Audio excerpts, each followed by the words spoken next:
Assalamualaikum warahmatullahi wabarakatuh. Selamat berjumpa lagi.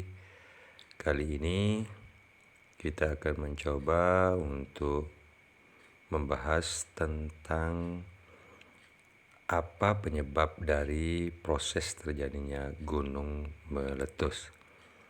Apakah kita pernah ditanya oleh murid tentang proses meletusnya Gunung Merapi dan seterusnya, atau pernahkah kita ditanya oleh putra-putri kita bagaimana proses terjadinya gunung meletus? Kali ini agar tidak salah menginformasikan, maka ikuti terus channel ini sampai selesai. Anak-anak mungkin terkagum-kagum saat pertama kali melihat fenomena gunung meletus saat mempelajarinya di sekolah. Namun mereka juga perlu paham sesungguhnya lebih detail mengenai proses terjadinya gunung meletus itu sendiri. Nah, untuk mengetahui ini, mari kita akan membuka satu persatu bagaimana sesungguhnya proses terjadinya gunung meletus. Sebenarnya dalam proses terjadinya gunung meletus ada beberapa tahapan yang dapat dijelaskan dan dipahami. Pengetahuan ini juga penting untuk diketahui baik oleh anak-anak maupun orang dewasa. Nah, berikut ini ada 3 tahapan dalam proses terjadinya gunung meletus. Yang pertama, ada endapan magma di perut bumi. Dalam proses terjadinya gunung meletus, biasanya diawali dengan adanya endapan magma di perut bumi atau pada inti bumi yang sangat jauh di dalam lapisan tanah. Magma ini adalah batuan cair yang berada pada perut bumi. Mereka terbentuk akibat panasnya suhu di dalam interior bumi. Penyebab kedua, adanya gas bertekanan tinggi. Proses terjadinya gunung meletus juga tidak bisa terlepas dari adanya gas yang tekanannya tinggi di dalam perut bumi. Suhu panas yang ada di dalam bumi ini mampu melelehkan batuan penyusun lapisan bumi. Saat batuan-batuan tersebut meleleh, maka akan dihasilkan gas yang kemudian akan bercampur dengan magma. Magma ini kemudian akan terbentuk di kedalaman 60 hingga 160 km di bawah permukaan bumi.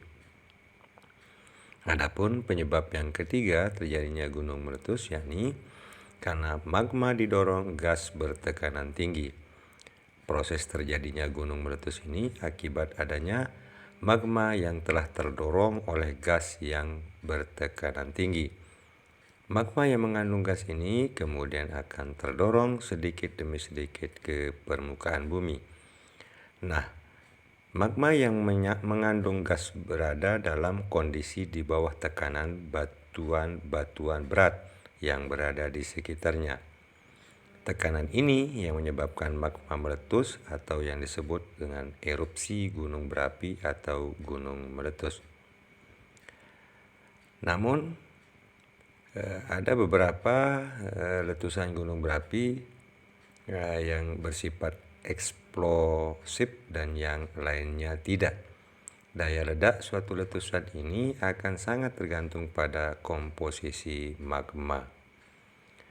Berikut jenis letusan gunung berapi. Yang pertama, magma tipis dan berair. Jika magma tipis dan berair, gas bisa keluar dengan mudah dari dalam perut bumi. Saat magma ini jenis ini meletus, ia akan mengalir keluar dari Gunung Merapi. Contohnya adalah letusan di Gunung Berapi Hawaii. Yang kedua, ada magma kental dan lengket. Jika magma kental dan lengket, gas tidak bisa keluar dengan mudah. Tekanan menumpuk sampai gas keluar dengan keras dan meledak.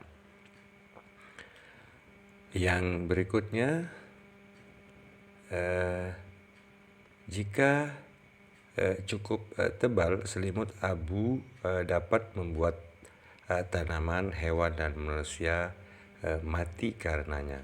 ketika bahan vulkanik panas bercampur dengan air dari sungai atau salju dan es yang mencair, terbentuklah aliran lumpur. Semburan lumpur atau banjir lahar dingin ini bisa mengubur seluruh komunitas yang terletak di dekat gunung berapi yang meletus. Demikian informasi singkat agar kita tidak salah memberikan informasi kepada putra-putri kita yang menanyakan tentang apa penyebab dari gunung meletus dan jenis-jenis dari letusan gunung berapi itu sendiri. Semoga bermanfaat. Demikian dan terima kasih. Wassalamualaikum warahmatullahi wabarakatuh.